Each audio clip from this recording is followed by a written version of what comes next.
Chuck and Linda, this one's for you guys. I keep seeing the same comment, and I just saw it on the scammer video. I'll put the link up here on my scammer video. But I just saw a comment from Chuck and Linda on the scammer video. They're longtime viewers. Hi, guys. They wanted an update over here on the Tosi minivan. This is the minivan that the engine blew up in it because the cylinder head decided it wanted to take the shape of a banana.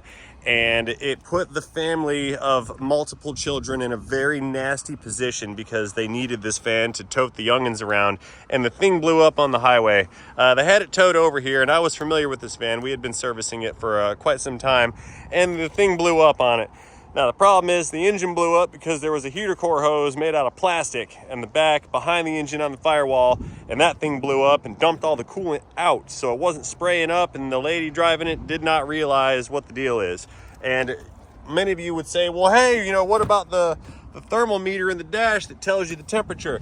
Well, the problem is this vehicle had a litany of warning indicators on the dash, and so when the little red beeper came up, said, hey, over temp and blah blah blah, it was kind of disregarded because the TIPM module, or the underhood fuse block, or whatever you want to call it these days, that had suffered a failure inside of it.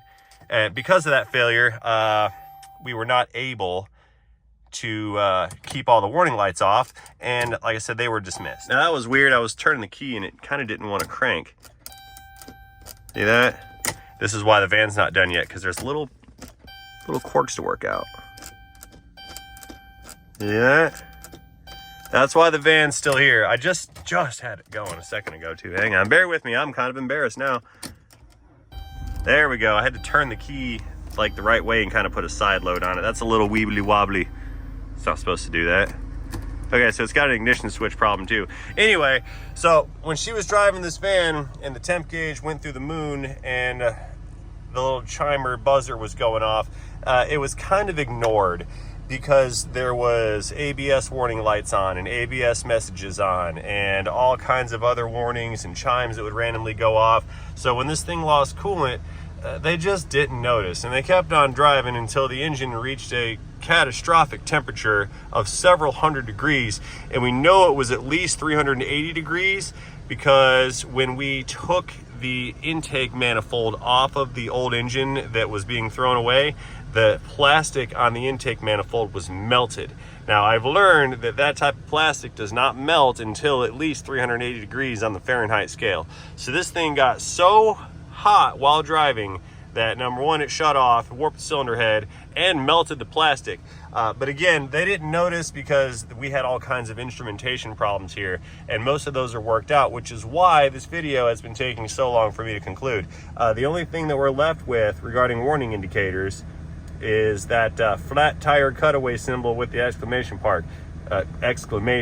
mark. I said point and mark at the same time. So that is our only remaining indicator. We ended up putting an ABS module in there. We repaired the TIPM, or the underhood fuse block. We put an engine in it that Eric from the I Do Cars YouTube channel built and donated and sent to us free of charge. And that was the whole point of this this experiment, or well, this series rather, is we were going to get these folks who desperately needed this van, we were going to get them their van back. And I realized it's taken some time, but we wanted to get them a van that was going to be trouble-free. And building an engine and then replacing a front-wheel drive engine, these things take time, which is why we're on like week 10 or 11, but I'd say that's a minimal price to pay considering that the dollar amount on this repair was $0, and that included any extra stuff that was put into the vehicle, extra repair parts, not even just including the replacement blowed up engine. And I still might not be done yet because I may wish to replace this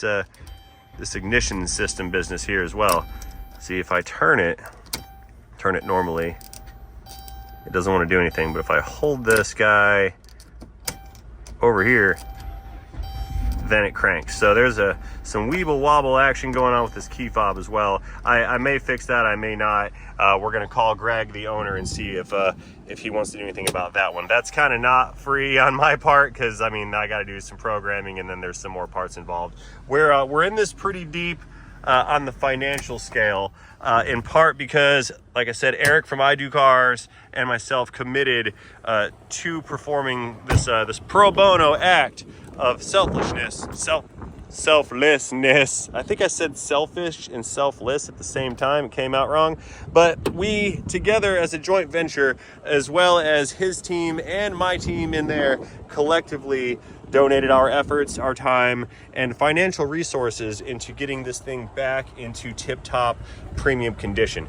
So I will show you kind of what we were able to do in order to make some improvements to this 3.6 Pentastar. Not only did we replace the engine with, it was a used short block. Eric had to pull the heads off. They went to the machine shop. He had the heads redone. We have new seals, upper and lower. The timing seal has been resealed. It has new timing chains, new guides, new tensioners. It has the Dorman upgraded and improved engine oil cooler assembly. Now, we can't see all of it. This is just where the filter's at, but there's more going on down there. Another thing that we got from Dorman was this aluminum little junction for the heater core hoses. This thing right here is what was responsible for the death of the entire drivetrain on this vehicle, because that thing broke on the back side and sprayed all the coolant down right onto the ground, and the driver was unaware of the situation. So that thing's been remedied. So now we're not going to have the same situation kill this engine for a second time.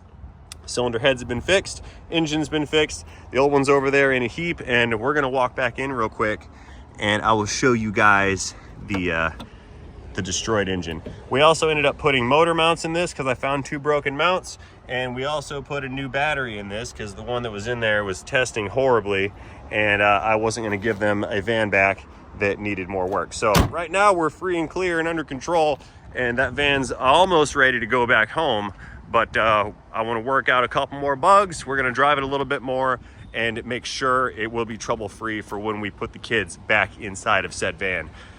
Over here, this is the blown up engine that came out of it, and it's in pretty nasty shape. Like I said, the intake manifold was melted on it. We're gonna save this, and I think in a couple of months, Eric is gonna be visiting South Florida here, and we're gonna do an I Do Car style teardown on this blowed up engine. We're gonna save that for later. Over here, here's the intake manifold. This is the lower manifold, not the upper. If we flip this guy over, look right there. See the plastic, how it was starting to flow downwards? This thing got so hot at its contact points that it was melting the gaskets, melted, and it was melting the plastic. This is nylon and fiberglass. I think there's glass in there, reinforced ABS plastic, I believe. What I understand is there's a 380-degree melting point on this, which means that the running temperature, while this thing was pulling in air to cool it, was in excess of 380 degrees. Now that is piping hot, I'll tell you what. Like, that is nasty hot. So I can see why the cylinder head decided to turn itself into a banana. Anyway, guys, that's the update on the Toesies van. I will leave a link down to the playlist and the last video about the engine job on this van. And I still have one more video that I'm gonna produce where I ended up transferring all the components necessary and putting them on the used van. And I also did a walnut intake manifold carbon cleaning service on it, because if you look at those valves in there, you can tell that they like to catch and build up carbon on those intake runners. So I do have a video coming out soon. It's gonna end up being on the second channel. I'll try to finish it actually tonight before I process and edit this footage here. That way I can leave that link to the walnut blasting also in this description. If you go down there to look at the playlist, you will find the walnut blasting video in there, but that playlist is going to contain every single video on this particular project, and I will update it as we produce further content on the topic. So I hope that answers you guys' questions on what's going on with the van. It's nearly ready to rock and roll, but we want this thing to be perfect before it goes anywhere, because I don't want to see it come back unless I need to do an oil change on it. So guys, let me know again what you think about this video and this situation in the comment section down below. Do not forget to engage that like and subscribe button while you're down there. And most importantly, check out that playlist for some past updates or past presentations rather on this particular project. I'll see you guys in the comment section, and most importantly, have yourselves a fantastic day. See you guys later in the video.